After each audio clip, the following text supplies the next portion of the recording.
Mas vamos voltar então para onde a gente estava, né? Resolvendo o problema do segmento de soma máxima. E a ideia era, olha, enumera todos os segmentos possíveis, a gente já sabe qual que é o número deles, e usa essa rotina para somar. Tá? E é isso que a gente vai ver aqui. Então, combinando as ideias expostas anteriormente, a gente pode encontrar a soma de cada um dos n escolhe 2 mais n, que a gente já viu aqui, né, que é n vezes n mais 1 sobre 2, só para completar segmentos ali, e pegar o maior. Tá? E é isso que a gente vai ver nesse código aqui. Tá? Eu não vou passar com todos os detalhes em todos os códigos, como eu falei, mas é importante que vocês entendam, então perguntem se alguma coisa não estiver clara.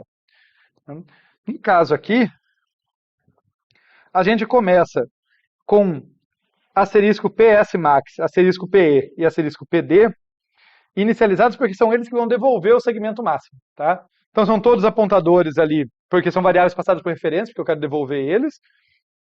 E no começo eles valem zero porque o segmento vazio, perdão, o asterisco PS max vale zero, né, o segmento de soma máxima vale zero, porque o segmento vazio vale zero. Então se eu te pegar um vetor inteiro de números negativos, bem, pelo menos o vazio eu já tenho, né? O vazio é melhor do que pegar alguma coisa que piora a minha situação. Né? E asterisco PE e asterisco PD igual a menos 1 é só para dizer, olha, não são índices válidos. A gente vai começar a brincadeira agora, né? Mas no início eu tenho como uma solução candidato vazio. Se eu não achar nada melhor do que isso, é o que me sobra. A gente tem aqui um S-AUX, que é onde vai guardar a soma do segmento auxiliar que eu estiver trabalhando naquele momento. E eu vou começar aqui com dois fors aninhados, olha só. Um variando I, outro variando J, para testar todos os segmentos possíveis. Né? O I vai corresponder a todo o limite esquerdo. Então ele vai de 0 até menor do que n, ele vai para todos os limites esquerdos que eu tiver do vetor. Tá?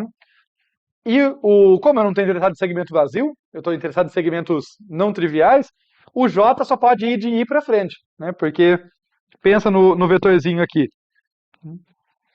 Se eu tenho o I nessa posição, o J atrás aqui vai dar um vetor vazio por definição, né? O limite direito está menor do que o esquerdo. Então, se o I está andando da esquerda para a direita, o J sempre tem que andar de onde o I está para frente, né? Do 0 até o n menos 1.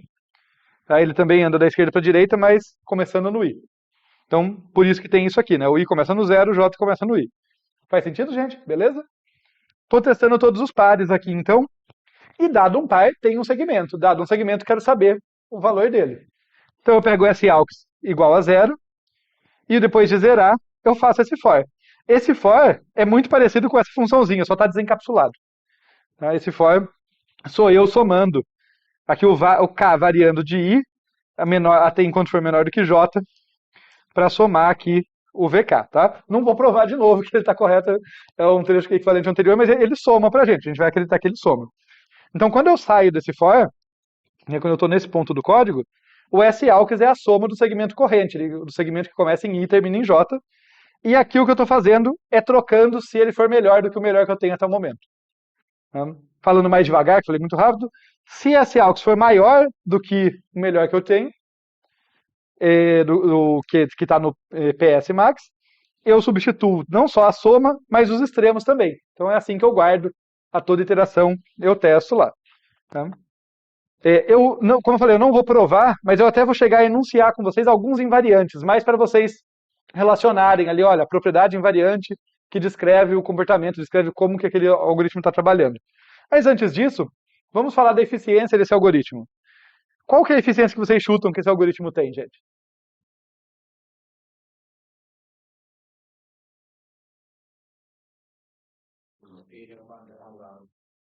Pior que n ao quadrado. É da ordem de n ao cubo. Porque a gente tem da ordem de n ao quadrado, juntando esses dois caras aqui, a gente tem da ordem de n ao quadrado, vamos dizer, segmentos candidatos. Só que a gente tem um laço aqui, né, que gasta da ordem de D de J menos I, só que esse J e I podem estar longe. Né? A gente não está fazendo uma análise super precisa aqui, tá? Mas Pensem quando a gente tem aqui o I ainda na primeira metade do subvetor e o J já na segunda metade. Tá? A diferença entre o I e o J é mais do que N sobre 2 para mais. Tá? Para ser mais preciso, o I está no primeiro quarto do vetor, o J está no último quarto. A diferença entre os dois vai ser metade. Então, não dá para confiar que isso aqui vai ser pouquinho. Em algumas iterações pode até ser, mas no pior caso vai ter muitas iterações que ele vai custar, assim, da ordem de N. Tá? Isso aqui vai custar da ordem de N para muitas iterações. Então, fica O de N quadrado e segmentos diferentes, I's e J's diferentes ali, só que para calcular cada um me custa O de N, e assim a gente chega no O de N ao cubo. Então, é da ordem aqui de N ao cubo, ou O de N ao cubo, por conta dos 3 laços aninhados. Notem, não é só ter 3 laços, mas é um laço dentro do outro. Tem algumas exceções, a gente vai ver casos de algoritmo que tem um laço dentro do outro, mas isso não explode o custo dele por alguma peculiaridade. Mas, em geral, laço aninhado você já olha com cuidado. Você fala, pode dar ruim. Eficiência de espaço vai continuar constante, tá, gente? Se vocês olharem lá, vocês vão ver que a gente não aumentou aqui as variáveis locais, continuam sendo poucas e não crescendo com o tamanho do subvetor em questão. Agora, só para apresentar para vocês aqui, né, para fim de completude, deixar aqui a ideia, como eu falei, não vou provar, mas só para citar. Então, na iésima iteração do laço externo, do primeiro laço aqui, do primeiro for, a gente calcula a soma de todos os segmentos que começam em I. Então, a gente fixa um I, e daí no laço interno vai variar todos os J. Então, a gente vai acabar calculando a soma de todos os segmentos que começam em I. De modo semelhante, na Jésima iteração do segundo laço, a gente calcula a soma dos segmentos que terminam em J para aquele I que está fixado. Daí não é para todo I, né? Não é para todo início. Mas é para aquele I que está fixado. O laço mais interno é responsável por somar os valores em V e J, tá? Parecido com o que a gente já viu. Então, falando do laço mais externo, só para a gente formalizar aqui, os principais invariantes aqui do laço mais externo são que V de asterisco PE, asterisco PD, quer dizer, o vetor que está com a solução, o vetor que está guardando a solução, ele é um segmento de soma máxima de V, mas notem, uma restrição aqui, com a seguinte restrição adicional, ele ainda não é o segmento de soma máxima de tudo, ele é o segmento de soma máxima tal que o limite esquerdo é menor do que I.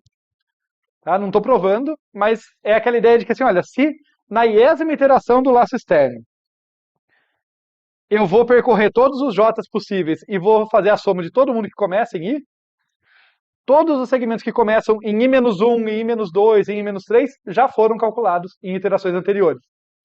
Então a gente tem, no início da iésima iteração, o asterisco P, o V de asterisco PE até asterisco PD, como eu escrevi aqui, ele já tem o segmento de soma máxima com essa restrição adicional. Tem que ser o segmento de soma máxima cujo limite esquerdo, cujo começo é menor do que I. Em cada nova iteração eu estou crescendo um pouquinho a abrangência desse segmento de soma máxima. Ele está incorporando novos limites esquerdos possíveis. Tá? Seria um jeito de pensar aqui. E daí, só para completar, o asterisco P soma é justamente a soma dos valores que estão ali dentro. Né? Então, o asterisco PE mais o asterisco P mais 1, mais asterisco V de asterisco P mais 2, até asterisco PD. Só para completar. Tá? Como eu falei aqui, foi mais para dar uma noção da propriedade invariante que está regendo ele, não vamos provar como na outra e tal. Mas aqui eu tenho uma observação para vocês. Essas linhas aqui do algoritmo, como eu citei lá em cima, elas são muito parecidas com a funçãozinha soma-seg que a gente viu na página anterior. Então, eu tenho duas perguntas num único quiz aqui. Eu poderia trocar esse aqui por soma-seg de V e J e comercial de S-AUX aqui?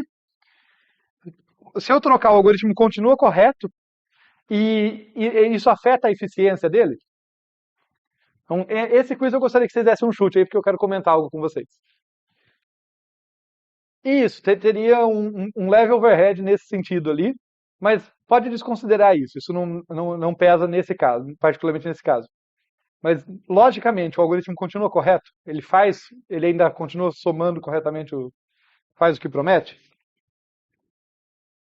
Todo mundo fica com medo de pegadinha, né? Como eu quero fazer um comentário com vocês, ele continua correto, tá? A menos que eu tenha errado algum detalhe no código, mas é uma troca válida, não dá nenhum problema. A segunda pergunta que eu queria, mais ainda a opinião de vocês. É, apesar de ele continuar correto, isso afeta a eficiência dele assintoticamente. A ordem do número de operações, ou seja, ele continua custando da ordem de n ao cubo? O que vocês acham? Ele continua custando da ordem de n ao cubo. No entanto, é muito fácil enganar a gente, enganar a nossa intuição. Se eu chegasse aqui para vocês e no lugar desse for, né, no caso o SAUX mais o for, tivesse uma caixinha escrito só soma segue, era muito fácil a gente abstrair que tem dois laços alinhados, então vai ser da O de n ao quadrado. E não parar para se perguntar, mas peraí, mas aquele soma segue leva tempo constante? Parece óbvio quando eu estou falando, mas eu que corrijo as provas depois, então eu estou dizendo, é fácil cometer esse tipo de erro, tá? Não foi uma ameaça não, foi só uma piadinha, tá gente? Levem a sério isso. Vocês têm que pensar no número, na ordem do número de instruções que estão sendo realizadas. Não se deixem enganar porque uma função está encapsulando um monte de processamento. Tá? Não é porque é uma função que ela leva pouco ou muito tempo. Você tem que saber quanto ela leva para avaliar, sabe? Ou colocando de outra forma, se eu tivesse isso aqui encapsulado numa função, seria correto dizer, olha, esse algoritmo faz da ordem de n ao quadrado, aqui por causa dos dois laços externos, da ordem de n ao quadrado chamadas àquela função. O que isso significa? Depende do tempo dela. Ela leva tempo constante? Então o algoritmo levaria tempo n ao quadrado. Ela leva tempo cúbico? Então o algoritmo levaria tempo n à quinta, porque seria n ao quadrado chamadas para um n ao cubo. Ela leva tempo linear, é vezes n, então fica n ao cubo, n ao quadrado, perdão, chamadas de algo que leva tempo n. N ao quadrado vezes n ao cubo não muda para a gente. Tá? Então a pergunta é sempre o que aquilo que está encapsulado faz. Tá? Inclusive, isso é parte do motivo por que ela não está colocada aqui. Né? Porque a gente viu na página anterior ela. Aqui eu podia ter chegado e colocado ela. Mas eu quis apresentar primeiro o código mais claro, porque esse código não esconde nada. Né? Olha, tem 3 fors alinhados. Se eu colocar ela aqui, já fica fácil de se enganar. Então, por isso que eu quis chamar a atenção de vocês para isso. Né? Mas a resposta ali é sim, ele continua correto e não muda a eficiência, a menos de uma constante, porque chamar uma função pode ter um overhead, mas assintoticamente não muda. A ordem do número de operações não muda. Beleza? Bem, dito isso, a gente pode observar o problema, o algoritmo anterior, e perceber que a gente estava fazendo muito recálculo. Aí começa as tentativas de melhorar as coisas que a gente pode fazer. Por quê? Porque existe uma relação muito próxima entre segmentos vizinhos, vamos dizer assim, segmentos em que eu só segmentos em que eu só mudei um dos limites. Tá? Colocando de modo mais formal, olha, a soma de um segmento VED, para ED qualquer, ela é igual à soma do segmento VED menos 1, mais aqui, né, com V de D. Né? De novo, estou falando uma coisa óbvia, né? Mas essa coisa óbvia, essa propriedade óbvia, estrutural óbvia aqui, dos segmentos, né, eles terem uma relação entre si, a gente não explorou anteriormente. Porque no algoritmo anterior, para cada novo par IJ, a gente zerava o SAUX e somava tudo de novo. Sendo que se eu tivesse guardado o SAUX da iteração anterior, eu já teria a soma de VI mais 1, VI mais 2, até VJ menos 1. Eu teria a soma até o J anterior. E daí bastava fazer mais uma soma para obter a minha solução. E é isso que esse algoritmo que a gente vai ver agora vai fazer. Tá? Ele vai melhorar. Por quê? Porque o SAUX agora não é zerado toda vez que eu mudo o J, como no anterior. Ele só é zerado quando eu mudo o I. Então, quando eu mudo o início, ele vai zerar. Mas ele zera naquela vez lá, então ele começa igual a zero quando eu tenho um novo I, né, uma nova iteração do laço externo. Mas daí, o meu J continua começando de I, indo até menor do que N e tal. Só que tudo que eu faço é incrementar o S-AUX. O S-AUX recebe o VJ da vez, ele guarda o que ele tinha antes. Tá? Isso aqui só faz sentido, e notem as coisas se conectando, só faz sentido porque a gente está supondo uma propriedade invariante. Não vou usar para provar agora a corretura do algoritmo, mas isso aqui só faz sentido porque eu estou supondo que no início de uma iteração, deixa eu colocar com outra cor aqui, no início da iteração, então nesse ponto do código aqui, S-AUX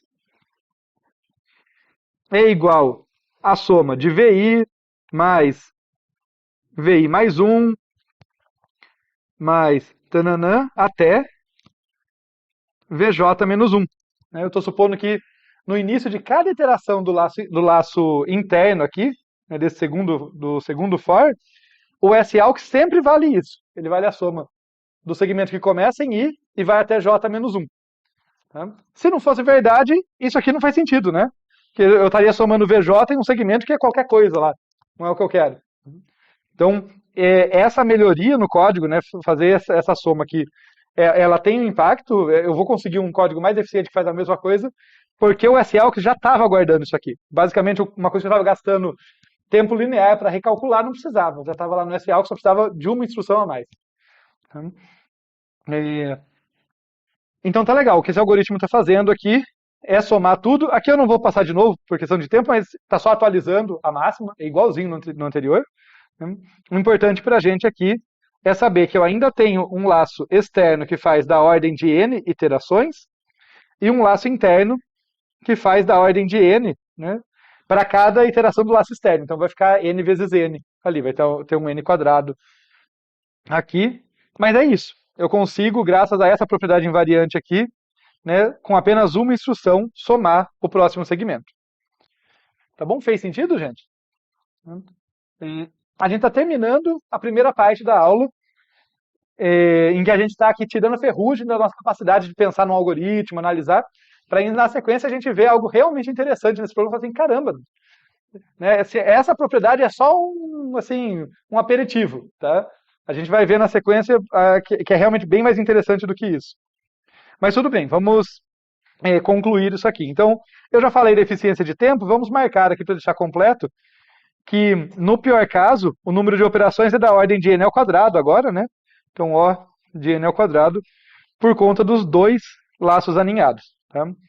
Cada um podendo ter ordem n. Memória auxiliar utilizada continua sendo constante, né? Nada aqui, essas variáveis, esses parâmetros, nada aqui cresce com o tamanho do vetor. Então, embora passe um pouquinho mais, um pouquinho menos de variável, não afeta aqui, continua sendo constante em relação à entrada. Tá legal? E só para registrar aqui, os invariantes anteriores continuam valendo, tá? Porque o laço, curiosamente, esse algoritmo é muito parecido com o anterior, né? Ele não mudou o laço externo. O que mudou foi só um jeito mais eficiente para calcular a soma do segmento corrente. Isso quer dizer que na iésima iteração do laço externo, a gente calcula a soma de todos os segmentos que começam em I, e na jésima iteração do laço interno, né, antes era do externo, a gente calcula a soma de todos os segmentos que terminam em J para aquele I fixado, né, sempre sabendo disso. Então, os principais invariantes aqui, né, são exatamente os mesmos que eu escrevi aqui com vocês. Tá? Eu só vou complementar aqui, que isso é interessante, o principal invariante do laço interno, que no anterior eu nem falei de laço interno, aqui eu vou citar, que vale no início de cada iteração, é aquilo que a gente já escreveu ali em cima. Tá? O S-AUX começa cada iteração guardando o valor do segmento que vai de I até J menos 1. Então, esse invariante é essencial para que o que a gente está fazendo, na melhoria que a gente fez, seja segura, ela possa ser deixada aí, senão a gente estaria fazendo bobagem. Né? Então, essa propriedade é mantida em toda iteração do laço interno. E agora sim, então vamos lá para a parte realmente interessante. Será que a gente consegue fazer ainda melhor? Porque a gente começou lá, n ao cubo, tinha uma redundância desnecessária, eliminamos ela, estamos com n quadrado. Bem melhor do que n ao cubo, mas ainda cresce bem rápido. Né? Se eu quiser trabalhar com um segmento que tem 1000 elementos, vou ter 1 milhão de operações, da ordem de 1 milhão de operações. O negócio quadrado, não é uma exponencial, não é a pior coisa do mundo, mas também não é o mais eficiente que a gente pode esperar.